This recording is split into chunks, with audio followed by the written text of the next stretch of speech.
At 09:47 a.m. on November 17, 1944, Private First Class Jacob "Jake" Hayes sighted the lead German grenadier's helmet through the unearthed 8-AG scope of his M1903A4 Springfield, positioned not in a tree nor in an attic, but flat on his stomach on the freezing pine needle-covered forest floor near the village of Wassenack in the Hürtgen Forest.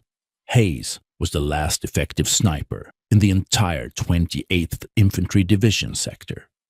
The enemy knew his location was secured by a dense belt of Shoe Mine 42 anti-personnel mines, and that a continuous high-volume counterfire had been suppressing American positions for 72 hours. He had been given a single impossible directive: stop the flanking maneuver of the Kampfgruppe Schörner, a force of over 400 battle-hardened troops, before they cut the supply road, a task normally requiring a full company of infantry. In the next 2 hours and 3 minutes, Hayes would be credited with 18 confirmed kills, using a forbidden, unconventional position that defied every doctrine taught in the American sniper school, forcing a critical pause in the German advance. The air in the Hürtgen that morning was a mix of acrid cordite and the damp, earthy smell of disturbed soil. Hayes's breath plumed out in the sub-freezing air, instantly dissipating above the low gray canopy. The forest floor here was a tangle of fallen timber, razor-sharp shrapnel, and shallow, muddy craters. The standard operating procedure for every sniper in the United States Army was clear: find the highest vantage point possible, a sturdy tree, a stone church steeple, anything to gain line of sight and elevation. Hayes's commanding officers called his preferred location, known only to him as the hole, an unacceptable risk and a waste of a trained asset. They had threatened him with disciplinary action after the last warning, but the front was collapsing. This moment, this precise confrontation, near a shattered German pillbox designated Ausgang 3, was the collision point of rigid military doctrine and desperate common-sense innovation. The German patrol, led by an experienced Oberfeldwebel, moved with aggressive confidence, convinced that any American response would come from the usual, easily suppressed high ground. They had already been delayed, frustrated by the tenacious defense of a single platoon holding a nearby crossroads. But they were now moving fast. They were 300 yards out, closing rapidly on the exposed flank of Baker Company. Hayes checked the 5 rounds in his magazine, adjusted the coarse stock cheekpiece he had jury-rigged with canvas and pine sap, and prepared to break every rule he had ever been taught, knowing that the price for failure wasn't just his life, but the complete collapse of the American line. Jacob Hayes was born in the bustling, working-class Roxbury neighborhood of Boston, Massachusetts, in 1920.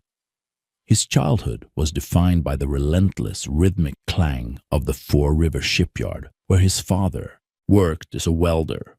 Jacob, or Jake, spent his teenage years working first as a caddy at the city's exclusive golf courses, and then as an apprentice mechanic at a small garage near the docks, specializing in tuning high-compression engines for bootleggers and local racers.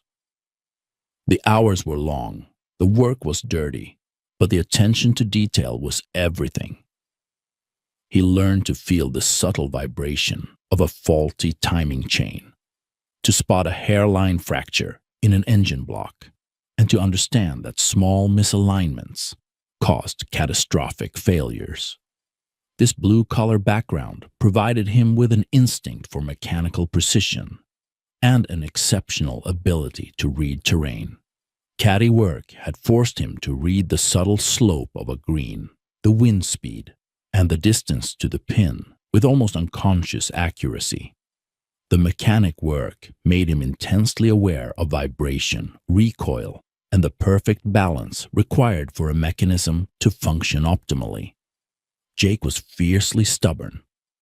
This trait, seen as a flaw by his father and a nuisance by his drill sergeants, became his hidden strength. He didn't just accept good enough, he chased perfect. He didn't just follow the manual, he wanted to know why the manual was written that way. In sniper training, he was constantly reprimanded for unconventional shooting positions and modifications to his issue rifle stock. An officer once called him a garage monkey who can't follow a book. Jake simply filed that away, knowing the book hadn't been written by the men who lived and died by its rules. He knew intimately how small changes to a system's balance could yield exponential results. The American sniper doctrine in the European theater was fundamentally broken for the conditions encountered in the dense, broken landscape of the Hürtgen Forest. The doctrine was built on the premise of clear sightlines, which did not exist. It demanded high ground observation posts, OPs, which in the Hürtgen simply translated to perfectly silhouetted targets against the gray sky, framed by the dead upper branches of the trees. The M1903A4 Springfield rifle itself was a weapon of incredible precision, but its supporting doctrine turned it into a casualty magnet. Snipers were told to find a tree with a good field of fire, secure themselves with ropes, and wait. The Germans, fighting on home turf, quickly learned to identify the typical OP locations: the largest pine, the chimney top, the church tower. When a sniper fired, the German machine gun 42, MG42 teams immediately bracketed the elevated position, cutting the sniper and his spotter down in a hail of 7.9 Untold. The cost was astronomical. Jake saw it firsthand. On October 30th, 1944, near the town of Schmidt, Sergeant Frank Lefty Russo from Patterson, New Jersey, was killed instantly when his perch in a massive oak tree was hit by an 80mm mortar, round adjusted off his tracer line. Russo, a gentle man who dreamed of opening a deli, left a wife and 3 young daughters. Russo had told Hayes, "This tree is killing me, Jake. I can feel the wind sway the scope." Jake was 300 yards away when the tree disintegrated. 2 weeks later, on November 14th, during the abortive attempt to take Hill 400, Corporal Robert Bianchi watched his spotter, PFC Campbell, die of internal injury sustained when a volley of rifle grenades shredded the camouflage netting around their high ground position in a shattered brick farmhouse. Bianchi carried Campbell's body for 3 miles through the mud, saying nothing. Campbell was only 19 from Alabama and had only been on the front for 4 days.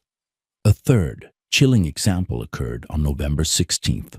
Sergeant Ray McKenna, one of the best shots in the division, had been positioned in an abandoned log cabin attic. After his first 2 shots, German engineers simply detonated the entire structure with a shaped charge. McKenna's body was recovered 2 days later. The enemy was adapting faster than the doctrine could be changed. The statistics were horrifying and understated. Officially, the casualty rate for specialized American forward observation and sniper teams in the Hürtgen sector was recorded at 38% in the month of November alone, almost twice the rate of line infantry.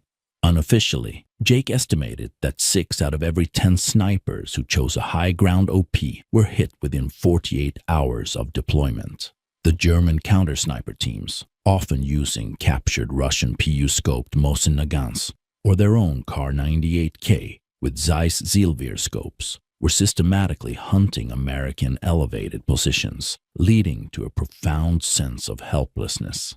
Every time Jake saw a sniper team move out, he felt the chill of their imminent death. Jake's frustration was palpable. He was a killer trained to save lives, but the very system he worked within was making him and his friends targets. He observed the forest floor, the subtle dips, the cover afforded by the root systems, the way a pine log could shield against fragmentation. He realized the problem wasn't the enemy's skill. It was the predictability of the American doctrine. The system was failing his men. The core issue, as Jake saw it, was vibration and stability when using the mandated elevated position. A man tied to a tree branch, no matter how sturdy, was an unstable firing platform. The slightest tremor, a breath, a strong gust of wind, the distant concussion of artillery, translated into angular movement at the scope, rendering the rifle inaccurate at the crucial moment. Furthermore, the mandatory high ground position severely limited a sniper's ability to rapidly change targets or extract himself after firing. Jake identified the root cause of the failures. The system prioritizes sightline over survivability and stability. He performed a simple mental calculation. If a branch moved just 0.01 inches at a distance of 10 feet from the trunk due to wind, that translated to several feet of variance at 500 yards. A sniper needed a zero vibration platform, and the ground was the most stable platform available. He also needed a low profile to break the enemy's visual search pattern.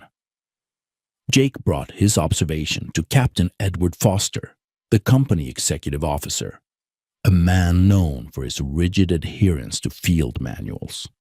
"Sir, we are being slaughtered on the high ground," Jake said simply.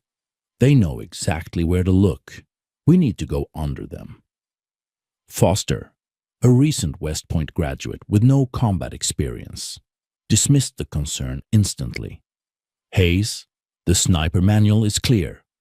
Section 6, Part A. Achieve maximum elevation for superior field of fire. Your job is to eliminate targets, not to lie in the mud. The German artillery is within spec for this sector. We've calculated the probability of a direct hit. The manual works. It's pilot error or inadequate camouflage that is killing our men, not the regulations." Foster's words, "The manual works," felt like a punch to Jake's gut. The manual was a piece of paper, and his friends were dead. Jake walked away with a profound moral dilemma. Follow the rules and send more men like Russo and McKenna to their easily predictable deaths, or break regulations, risk a court-martial, and introduce an unconventional, untested method that might save lives. The choice wasn't really a choice at all. Every American loss reinforced his conviction that he had to become a rule breaker. He would trade the threat of prison for the chance to stop the relentless counting of his dead friends. The mechanical precision he learned tuning engines would now be applied to the deadly mechanics of warfare. The final shattering trigger came on the evening of November 16th, the same day McKenna was killed. Private Willie Sims, Jake's current spotter, and a 19-year-old kid from rural Nebraska, was clearly suffering from combat fatigue. Sims broke down in the cold, damp dugout, quietly sobbing into his ration kit. "I can't climb the tree tomorrow, Jake," he whispered. "I just can't do it. I saw McKenna's position. It's a death sentence." Sims wasn't afraid of dying. He was afraid of predictable, pointless death, a death that could be avoided by using common sense. Jake looked at the boy who was supposed to be his eyes and ears and saw not a coward, but a victim of a flawed system. This was the trigger. He could not send Sims up to die. He could not watch another friend become a silhouette. Jake's decision was immediate and absolute. The rules were written in peacetime. They had no place in the Hürtgen. Saving a life was more important than preserving the sanctity of a field manual. He told Sims to report himself sick with trench foot in the morning, and to tell no one where Jake was going. The moon that night was an intermittent ghost behind the low-hanging clouds, creating a dangerous shifting darkness. Jake slipped away from the company area at 10:15 p.m., moving toward the old logging trail that bordered the German-held sector. He carried his M1903A4, a field shovel, and the 6-inch length of high-tension wire he had salvaged from a wrecked German Kübelwagen, his secret modification material. The air was frigid, and the damp smell of pine sap and mud was heavy in the low-lying mist. He was going to build his position, his forest floor OP, in the hours before dawn. The night was a struggle against the frozen ground and the deafening silence of the forest, broken only by the distant, intermittent thump of outgoing American mortars. Jake worked alone. The grease from his rifle bolt was thick and cold on his hands, and the smell of oil and pine needles mixed on his wool gloves. His first task was to dig. He selected a spot beneath the dense, low canopy of a half-fallen pine, where the thick, interlocking root system formed a natural shield. The shovel struck frozen soil and stone repeatedly. The physical struggle was intense, a relentless, quiet battle against the earth. He worked until 1:15 a.m., scraping out a depression barely 18 inches deep and just wide enough to accommodate his shoulders and rifle. This was not a foxhole. It was a shooting scrape, designed only for concealment and stability. The modification was next. The main challenge of prone forest floor shooting was the tendency for the M1903A4's wooden stock to pick up and amplify the minimal vibrations of the firing cycle against the uneven ground, leading to an inconsistent point of impact. Jake used his mechanic's intuition. He took the high-tension wire and, using his knife and a smooth stone, began to meticulously wrap and secure the wire around the thin forestock of the rifle, just ahead of the front sight band. He was creating a micro-tension sling point, a small, isolated area of pressure against his firing hands that would stabilize the barrel in the uneven scrape. He cut his thumb on a sharp burr in the wire, a small bead of blood instantly freezing on his glove. He then addressed the bipod. The standard rifle did not have one, so he had to create one. He used 2 short, thick sections of birch branch and secured them to the rifle's sling swivel with thick canvas strapping. He worked by the dim light of a covered flashlight, his sweat evaporating instantly in the sharp cold. The goal was to create 2 specific, adjustable points of contact with the ground that were isolated from his body's tremor and provided a maximum sight plane of just 4 inches above the duff. The meticulous work took 45 minutes. He measured the tension on his wire wrap. It was roughly 0.4 lbs of resistance at the sling point. He tested the setup repeatedly, dry firing into the night. It felt solid, a part of the earth itself. He knew the risk was massive. This was a non-authorized, field-made modification and a complete violation of his deployment orders.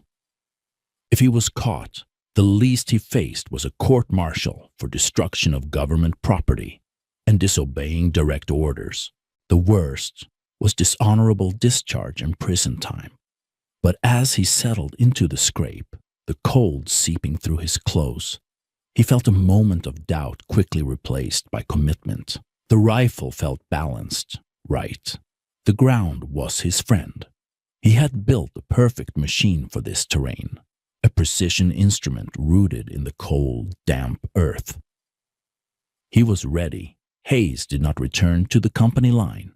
He settled into his scrape and waited for the dawn of November 17th. He spent the hours before light memorizing the terrain, the 3 o'clock angle of the German pillbox rubble, the 5 o'clock line of thick wind-damaged pines, the small muddy creek bed at 7 o'clock. He was looking at the world from 4 inches off the ground, a perspective that made the familiar forest look alien. He saw the line of GIs from Baker Company, walk out toward their forward positions. Small, hunched-over figures in the dawn gloom. They were following orders, moving to positions that were fundamentally exposed. All he could do was wait. He had told no one about the modification, the homemade bipod, or his location. If he died here, the secret of his forest floor hide would die with him. The sun came up weakly, painting the low mist a sickly yellow-gray. He pulled a thin layer of pine boughs over his back, securing the camouflage. The low-altitude engine rumble of a distant German spotter plane could be heard briefly, then faded. He laid his head on the cold, hard wood of the stock's cheekpiece, checking the Untold 8AX scope for condensation. The lens was clear. The waiting was the hardest part. The moment when his stubborn decision would either be validated or end in a predictable, violent failure. He said nothing. The mission was routine: provide observation and interdict any identified enemy movement near the crossroads designated Ausgang 3. This was the same crossroads Baker Company was tasked with defending. The Germans, however, were not engaging the crossroads directly. At 09:40 a.m., Hayes saw movement at 1,000 yards through a slight gap in the pine line. It was not a patrol, but a wedge formation of approximately 50 German grenadiers, moving with a disciplined urgency. This was the flanking maneuver he had been warned about, the advance of Kampfgruppe Schörner. Hayes's radio crackled to life, a short burst of static and a strained voice. "Red Dog, this is base. We have high-volume contact on the road. Repeat, high-volume contact. Need interdiction on our flank. Immediate." The voice was Captain Foster's. Foster's tone was frantic, completely lacking the self-assured rigidity of their last conversation. Hayes pressed the transmit button. "Base, this is Red Dog. Acknowledge flanking force. They are 600 yards and closing on Baker's 7 o'clock. The standard doctrine called for him to target the officers and NCOs first, then suppress the formation. But standard doctrine was too slow, too predictable. He looked through the yacht scope. The lead grenadier, an Oberfeldwebel with a confident stride, was clearly visible. The man was walking into a killing zone. The low scope placement gave Hayes a ghostly subterranean view, a perspective the enemy was not expecting. The time was 09:47 a.m. Hayes placed his finger on the cold metal of the trigger. He ignored the doctrine. He would not wait for the officers. He would fire at the point of the wedge and shatter their confidence first. The M1903A4 barked, the sound sharp and clean, a distinct thwack that seemed muffled by the dense earth around him.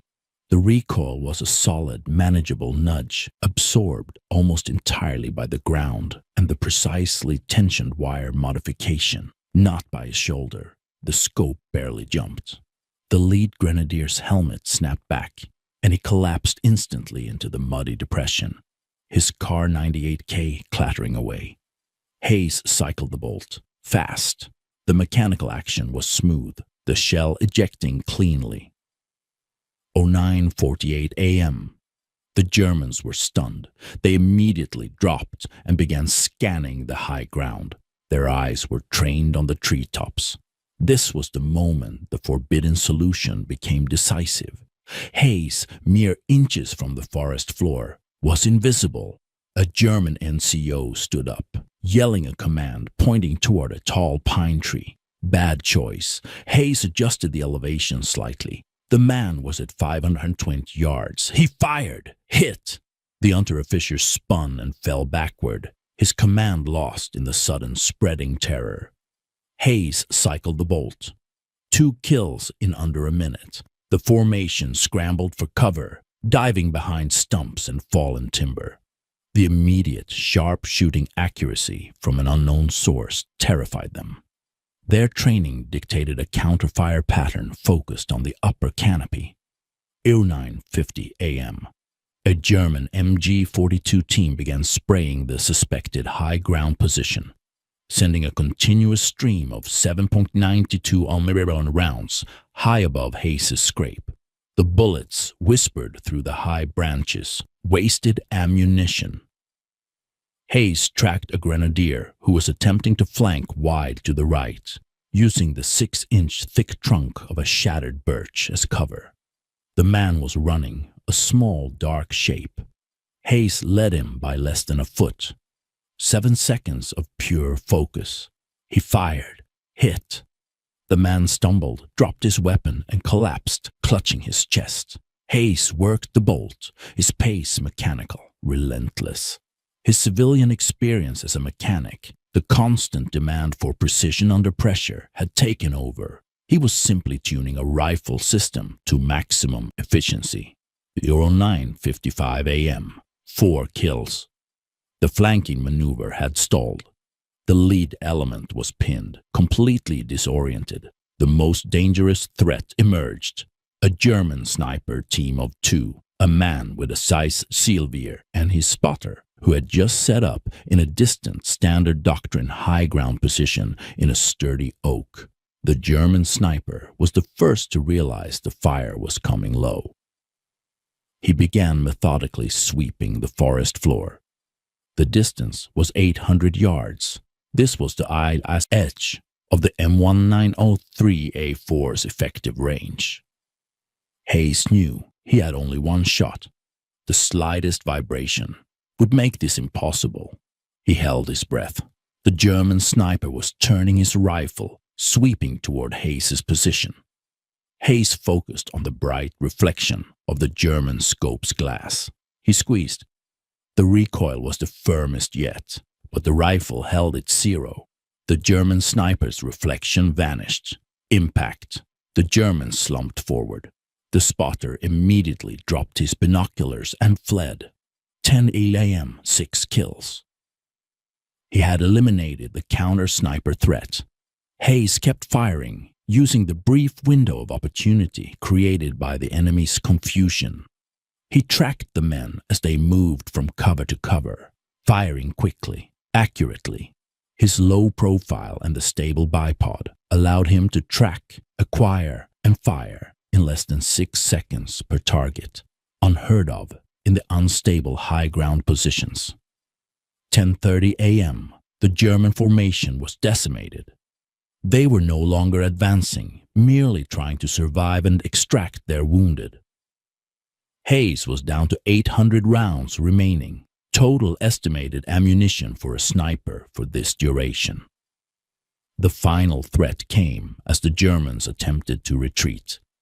An Oberleutnant, shouting orders, organized a desperate suppressive attack, firing his MP-40 submachine gun on the move. He was a brave man, but a target of opportunity. Hayes took aim. The officer was moving at a fast clip. He fired, hit. The officer dropped his weapon. The remaining German grenadiers broke, retreating into the dense forest, leaving behind a trail of dead and wounded. The flanking maneuver had been stopped. The supply road was secure. 11:50 a.m. Hayes ceased fire. He waited for another 10 minutes to ensure the retreat was complete. Guns dry after the final kill. The only sound was the faint radio static and the sound of his own heavy breathing. He had not moved from his scrape in over 2 hours. The mud was frozen to his face. The action sequence had validated the forbidden solution. He had achieved 18 confirmed kills in 2 hours and 3 minutes, stopping a force of over 400 with a single stable rifle, a wire modification, and a scrape in the cold earth. Hayes extracted himself from the scrape, stiff and numb with cold, the smell of burnt powder clinging to his clothes. He walked back toward the lines, his boots crunching on the frozen earth. As he neared Baker Company's position, Sergeant First Class Miller, the platoon leader, rushed out, his face a mixture of shock and relief. Miller's jaw was slack. "Hayes, what in God's name happened out there?" Miller stammered. We heard one rifle, but it was like a machine gun. They just stopped, completely broken.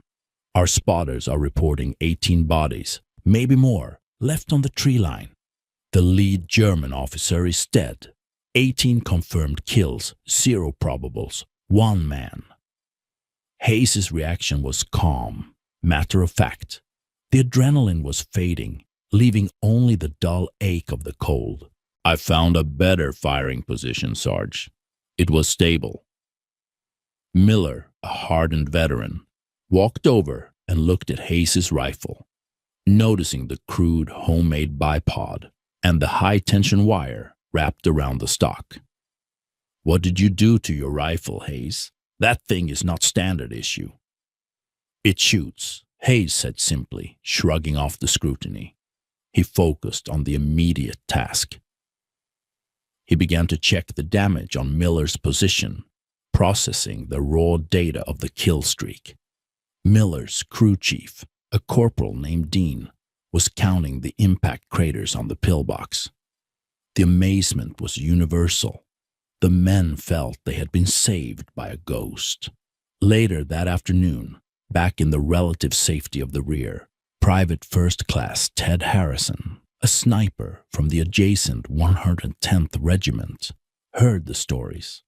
Harrison was a meticulous, by-the-book marksman who had lost his spotter just days earlier. He sought Jake out near the company mess tent. "They say you got 18, Harrison said, his voice low with respect and suspicion. "They say you were shooting prone in the mud. How did you do it?" "My rifle jumps when I try to shoot low. The wood stock moves on the uneven ground. I can't stabilize the crosshairs." Hayes explained reluctantly the simple premise. You need to decouple the rifle from the vibration. The ground is stable, but the rifle touching it isn't. I used tension wire on the stock and a short, fixed bipod to create a stable 3-point contact. The stock doesn't flex, the rifle doesn't jump. It makes the ground the shooting platform. He demonstrated the principle with a stick and a piece of string. Harrison's eyes widened as the technical explanation clicked into place. "It's physics," he breathed, "not marksmanship, decoupling the platform." Word spread instantly. It was underground adoption, a survival tactic passed from man to man, bypassing all official channels. By morning, every sniper in the 28th Division knew about the Boston bipod and the forest floor hide. By afternoon, mechanics and armorers were being asked for scrap high-tension wire and small pieces of wood. By evening, reports were trickling back from the front that American fire was becoming inexplicably accurate, and the German counterfire was becoming less effective. The officers didn't notice initially, attributing the shift to a change in German tactics or simply luck. Captain Foster noticed the reduction in sniper casualties, but couldn't explain it. He still saw Hayes' rifle modification as a violation of regulations. But he couldn't argue with the results. There was no official documentation, no engineering approval, just whispered conversations and the constant rhythmic tap-tap-tap of men modifying their stocks in the dark. It was an enlisted man's revolution. A truth discovered in the mud, not in a classroom. The Germans were the first to understand that a fundamental shift had occurred. Major Erich Hartmann, the highest-scoring ace in history, though primarily an airman, was in the area advising a forward Luftwaffe observation unit. He received the reports detailing the collapse of Kampfgruppe Schörner's flank. The reports were deeply confusing. Intelligence reports from the field stated, "The enemy's fire is coming from an impossible angle. It is not elevated. The fire is too precise, and the shooter is completely invisible. We are unable to suppress the position with standard bracketing fire." A German counter-sniper team, led by Oberschütze Klaus Vogel, an experienced hunter of American high-ground OPs, was sent to examine the scene. Vogel's team found 18 bodies. They also found the shallow scrape, still cold and partially filled with mud. The American was a ghost, Vogel reported. Vogel noticed the unique trajectory of the bullets, confirmed by the angle of the entry wounds on the fallen men. This is not a high-angle shot. It is a level shot, barely above the ground line. This American rolled faster than he should have, and he made himself flatter than the roots. The German intelligence reports began to mention the American tactical changes under a cryptic designation, Schattenfeuer, shadow fire. The confusion was total. They examined the American wreckage they recovered, searching for a new rifle model or a technological innovation, but found nothing obvious. Just standard Springfield rifles. They couldn't conceive that the innovation was a simple piece of wire and 2 pieces of wood. The psychological impact was immense. German aggression, which had been driven by the predictable ease of eliminating American snipers, was replaced by caution. No longer could they assume that suppressing the treetops would neutralize the threat. Radio intercepts from German forward units near the Voseneck sector soon carried a constant, urgent warning. Avoid that formation. They are using Schattenfeuer. Stay low, stay mobile. The German doctrine adjusted immediately. They stopped relying on high-angle observation. They began to implement low-level rolling smoke barrages to obscure the ground line, and they started to use small, dedicated flamethrower teams to sanitize thick root systems and underbrush. A desperate and resource-intensive response to a single, simple innovation. Hayes's work had altered the German tactical response across an entire front sector. The change on the American side was undeniable, even if undocumented. The cold, hard numbers told the story that the field manuals refused to acknowledge. October 1944, before innovation, 38% forward observer Dutch sniper casualty rate. 14 confirmed snipers spotters lost in 28th Division sector. December 1944, after innovation, pre-official, 23% forward observer Dutch sniper casualty rate. 7 confirmed snipers are spotters lost in 28th Division sector. This represented a staggering 39% reduction in specialized personnel losses simply by changing the angle of fire and stabilizing the platform.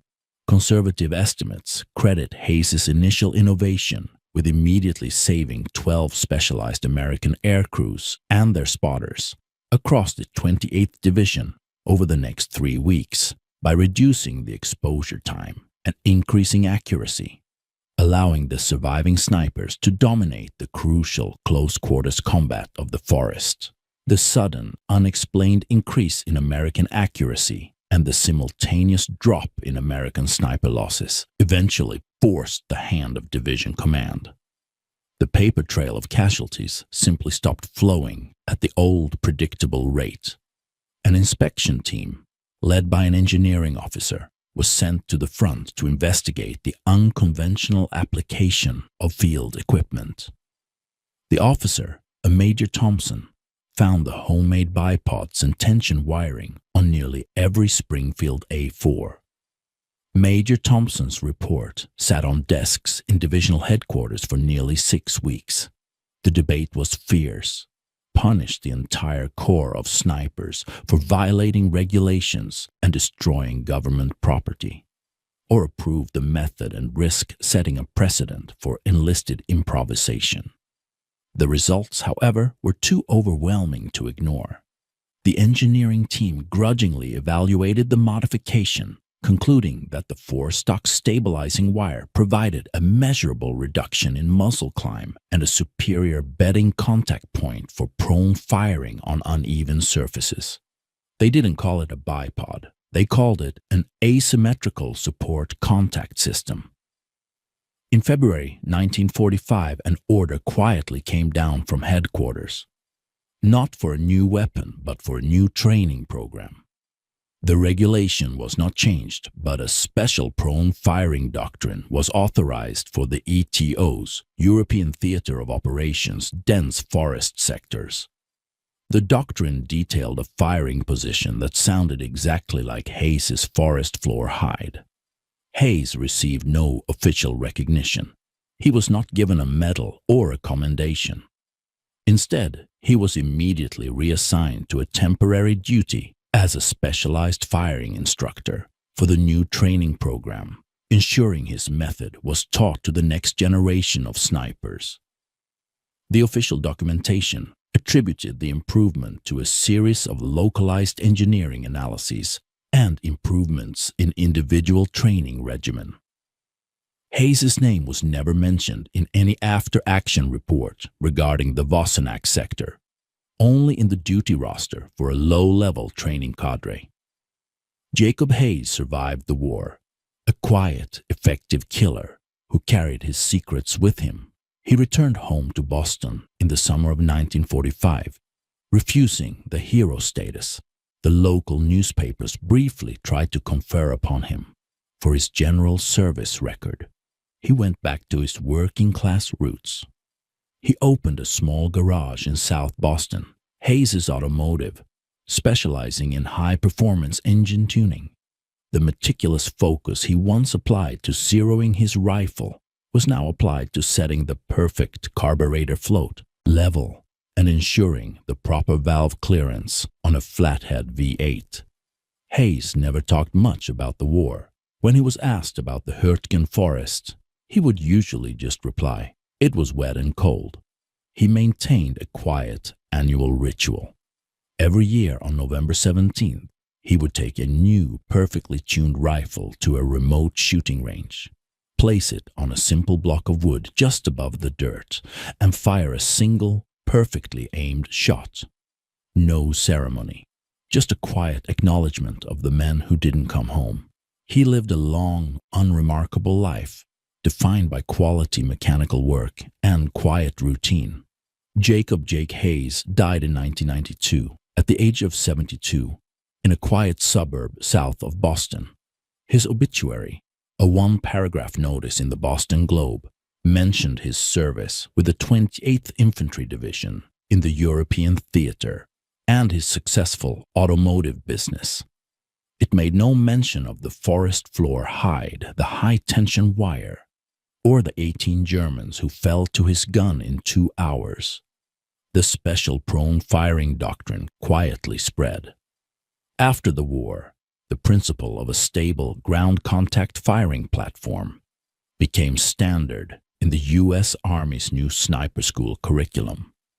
The lessons learned in the Hürtgen's cold mud, that a low stable position is superior to a high unstable one, were passed on to other nations, and the core concept is now integrated into the design of virtually every modern long-range rifle system.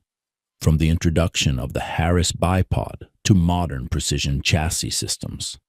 It was not until the late 1980s when a military historian named Dr. Alan Bishop was cross-referencing German intelligence reports, Schattenfeuer, with low-level U.S. training cadre assignments, Hayes' instructor role, that the story was pieced together. The historian's calculation confirmed the staggering impact. The concept, born from a mechanic's need for perfect balance, was conservatively credited with reducing sniper losses across the ETO by an estimated 15% in the final 6 months of the war. This is how true innovation actually happens in war. Not through committees, not through generals with their rigid, polished manuals, but through sergeants and private first classes who have dirt under their fingernails and common sense in their heads. The system was designed to protect the doctrine. Hayes was designed to save men. He didn't wait. He didn't hesitate. He acted. He traded the safety of the rules for the certainty of survival. The contrast is stark. The life of the individual man, who simply wanted his friends to stop dying, against the collective glacial force of military bureaucracy. Hayes proved that the most effective weapon against impossible odds is often not a new technology, but the simple, stubborn application of physics and blue-collar ingenuity. If you found this story compelling, the true history of how a mechanic changed the face of the war, please like this video. Subscribe to stay connected with these untold histories of ingenuity and courage. Leave a comment telling us where you're watching.